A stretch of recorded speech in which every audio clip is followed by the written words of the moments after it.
guys, how are you today? Hope it's a good day for you. It's an okay day for me. A little upsetting, a little bit stressed, but that's life, isn't it? I've been thinking about this subject and trying to make a video about it for at least a year now. Part of my problem is it's hard to get footage from the car. And I wanted to have that footage from the car so you get a sense of, okay, we're driving. This is how it feels. This is what I need to think about.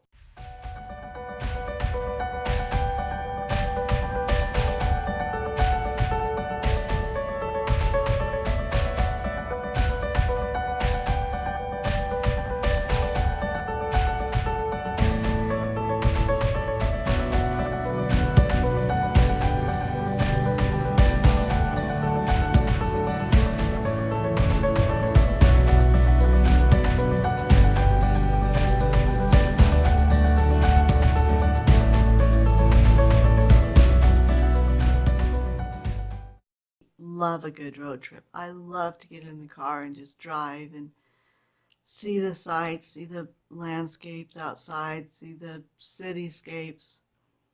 You know, imagine what kind of people live in the houses that I see off in the distance, or, you know, see what kind of shopping is available and just see stuff, you know. It's always been exciting to me, just riding in the car and passing by stuff and using my imagination and, you know, getting to a new place and exploring that. It's a big thing. And that's a big reason I play Minecraft, because I get that sense of adventure but don't have to leave my living room. So there are times when inevitably we have to travel. We have to go somewhere and do something, see someone. We have to get in the car and drive for more than 20, 30 minutes. And that driving puts extra strain on our bodies. And that's what I wanted to talk about. How do we plan for these times when we have to drive, when we want to drive, when we want to get out and have an adventure? So this is why I'm planning this video. I went to two websites to gather more information and more ideas, guidelines about what to plan for, what to consider when we're planning a trip like this. One is one of the websites I visited was the National Fibromyalgia and Chronic Pain Association. And if you put in nfcpa.org, you'll be able to go to their website, and they have a lot of good information on how to manage fibro and chronic pain. And the other was everydayhealth.com. So the most important thing I think that I found on these two websites was to make a plan and tell everyone who's involved in your travel about that plan. Your plan needs to include all the considerations of what you need to have a successful trip and minimize your pain and fatigue and other things that go on with fibro. So it's really important to communicate your needs to other people that are involved with your travel plans. So the next step, I think, is to make a realistic timeline. When you're leaving, when you're getting there, when you're going to stop, where you're going to stop, how long you're going to allow for those stops. So ideally, you should stop every 2 hours. Get up, walk around, stretch your muscles, use the facilities, you know, relax for a minute, close your eyes and meditate maybe. Whatever you need to do, lay down and put your feet up in the back seat, whatever you need to do to continue that journey without hurting yourself in the meantime. So every 2 hours, schedule a stop and allow for extra downtime. If you get somewhere and you plan to stay there for 10 minutes and 10 minutes go by and you're not ready to go back on the road, you need to allow time in your schedule to be able to say, well, I'm going to take the extra time I need and not push myself. So another thing in your planning is to plan something that is enjoyable, that you can make a memory for, and take pictures. Plan on taking pictures of things that you can remember about this trip that were enjoyable, so that months later, when you're having a flare, you're in a slump, you can look back at your photos and say, okay, it's fine. I don't always stay at home. I'm not always stuck at home. We did take this trip. We had fun. So that's a that's a big thing to to take into consideration when we're traveling, just to remember those times, those good times. Um, when you're making your plan, try and keep it as close to your normal schedule as is possible. So if your schedule, like my schedule right now is, I'm up by 7, around 7, depending on how I'm feeling. Sometimes it's 6:30, 6 o'clock, sometimes it's 8 o'clock. But within that time frame, I'm getting out of bed and having my coffee and, collecting my thoughts until I'm ready. By 10 o'clock, I'm usually ready to get up and do stuff and, get some chores done and get some other things done that I want to get done, hobbies and stuff, things that bring me joy. You need to include things that bring you joy in your day. Um,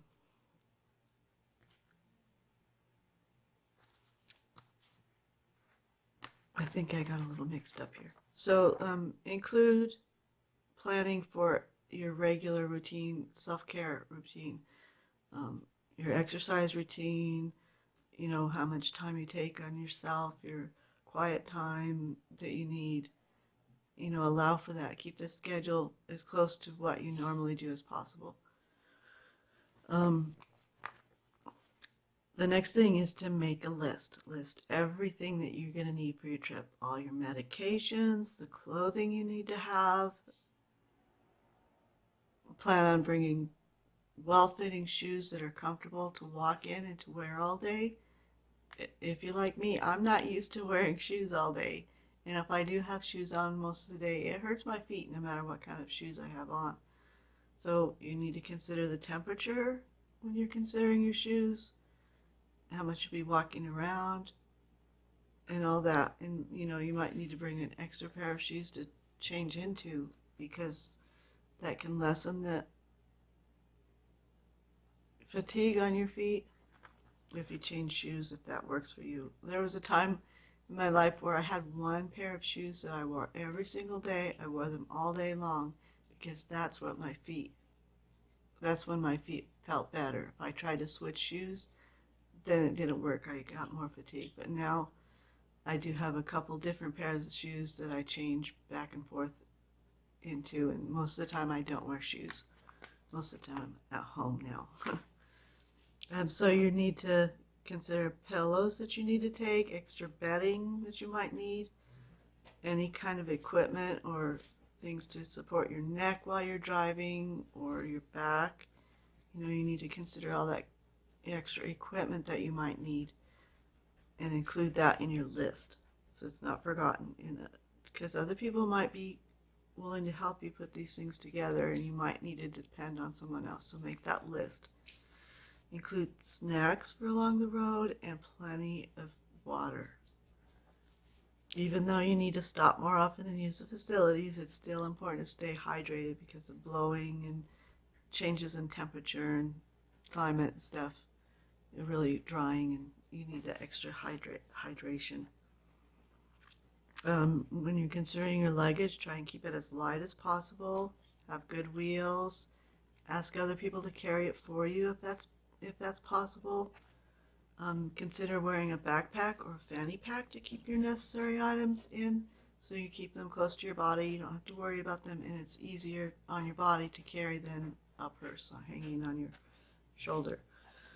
So, and after you're done making your list and you consider everything that you need for this trip, it's hard for fibromyalgia because I think it's in us to do things for ourselves and want to do everything for ourselves. But there's times when we need to say, can you help me with this? And calling ahead and asking for special accommodations is something that we need to get used to. So if you need, ask about what beds are available, what you need to consider in that. If you're staying in a hotel or wherever, is a shower easily accessible for you? Are there many stairs that you're going to have to climb? Is there an elevator that's available near your room? And consider the noise level and the light level of where you're going to be staying. If you're getting a motel, try and stay away from areas where the brightest lights would be. Unless that's not a problem for you, you wear eye mask or, earplugs, whatever. You might want to include that in your list too of equipment that you're going to need. The last thing on my list is about meals and snacks. You want to keep everything simple and kind of relatable to what you normally eat. So eating a bunch of exotic food when you're traveling, although it's fun and it's exciting, we want to keep that to a minimum because our bodies are so easily upset by changes. Keep it simple. Remember to hydrate. I also included here that I didn't include before. Fibromyalgia. It's inevitable. It's confusing. Okay, so on your list include lotions, chapstick, and maybe a nasal saline spray for the drying and the changes in temperature. So that's what I found on their list, and it's something to consider. And we don't want to be stuck at home all the time. We want to be able to go, and if we make a plan and we stick with our plan and make it as easy on our bodies as possible, then we can take these trips once in a while and enjoy them and not be suffering for weeks and weeks and weeks when we return. Although there's always going to be some downtime after a trip, after a change, and there's always going to be some downtime, and we need to plan for that too. So I hope this is helpful to any of you, or just you can relate. And so I'd love to hear from you. Leave a comment. Anything else that you found that really helps you when you're traveling or when you're driving in the car. So I hope you have a good day. Toodles. Hi guys, I've been driving for a while and hanging out, resting for a bit, collecting my thoughts. I'm going to challenge you guys to try and guess where I am by the pictures that I post with this video. So in the comments, leave a comment if you can guess where I am.